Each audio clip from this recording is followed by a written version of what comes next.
5.5 करोड़ रुपए के सरकारी धन के गबन का आरोप। सीजीएसटी विभाग ने एक व्यक्ति को किया गिरफ्तार। Counts. SBM Gold's water tank is the most sustainable and durable water storage solution available. Siliguri में सरकारी धन की हेराफेरी का एक बड़ा मामला सामने आया है। केंद्रीय वस्तु एवं सेवा कर विभाग ने लगभग 5.5 करोड़ रुपए की सरकारी सब्सिडी का गबन करने के आरोप में एक व्यक्ति को गिरफ्तार किया है। आरोपी मिथुन भगत पर आरोप है कि उसने केंद्र सरकार से उर्वरक यानी कि खाद्य और अन्य कृषि सामग्रियों पर बड़ी मात्रा में सब्सिडी प्राप्त की थी। नियम के अनुसार यह रियायती सामग्री गरीब किसानों को उचित मूल्य पर दी जानी थी, लेकिन आरोपी ने किसानों को लाभ पहुंचाने के बजाय उस सरकारी खाद को ऊंचे दामों पर खुले बाजार में बेच दिया। सीजीएसटी विभाग के प्रारंभिक जांच में सामने आया कि इस पूरी प्रक्रिया के जरिए लगभग 5.5 करोड़ के सरकारी राजस्व का गबन किया गया।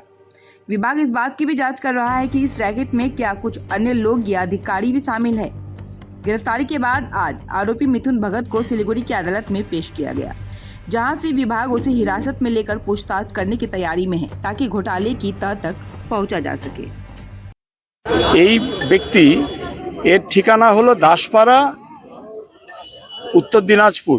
ঠিক আছে, এই ব্যক্তি গভর্নমেন্ট অফ ইন্ডিয়ার থেকে সাবসিডি নিয়ে সাবসিডাইজ রেটে ফার্টিলাইজার কিনে সেটা কৃষকদেরকে বিক্রি করছে না।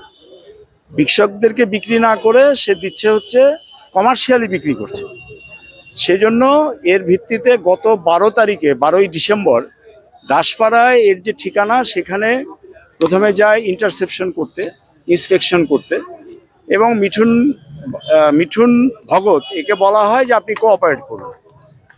মিঠুন ভগত ইনিশিয়ালি যখন তার কাছে ডকুমেন্টগুলো চাওয়া হয় সে কিছু ডকুমেন্ট প্রোডাকশন করে, সেই ডকুমেন্টগুলো ভেরিফাই করে যখন সিজার লিস্ট বানিয়ে প্যাকিং করে ওরা যখন বেরোচ্ছে এই টিম, জিএসটির টিম, তখন ওখানে 15-20 জন লোক, আনআইডেন্টিফাইড 15-20 জন লোক চলে আসে মিঠুন ভগতের ফোন করার পরে, এবং তারা এসে ওই সমস্ত ব্যাগ থেকে শুরু করে যা যা কাগজপত্র ছিল সব ছিনিয়ে নেয় দাসপাড়া এলাকায়, ওর যেখানটা ছিনিয়ে নেওয়ার পরে এরা তো ওই অবস্থায় বেরিয়ে এসে লোকাল পুলিশ স্টেশনে থানায় ডায়েরি করার পরে ফিরে আসার পরে গত 18 তারিখে মিঠুন ভগতকে সমন করা হয় যে তুমি এসে আমাদের কাছে স্টেটমেন্ট দাও।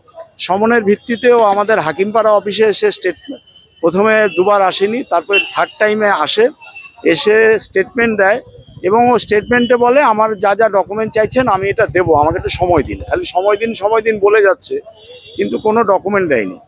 আলটিমেটলি সিজিএসটি ডিপার্টমেন্টের নিজস্ব যে ইনভেস্টিগেশন, যেমন নাকি ওর জিএসটি নাম্বারটা আছে, জিএসটি নাম্বারের সাথে লিঙ্ক থাকে,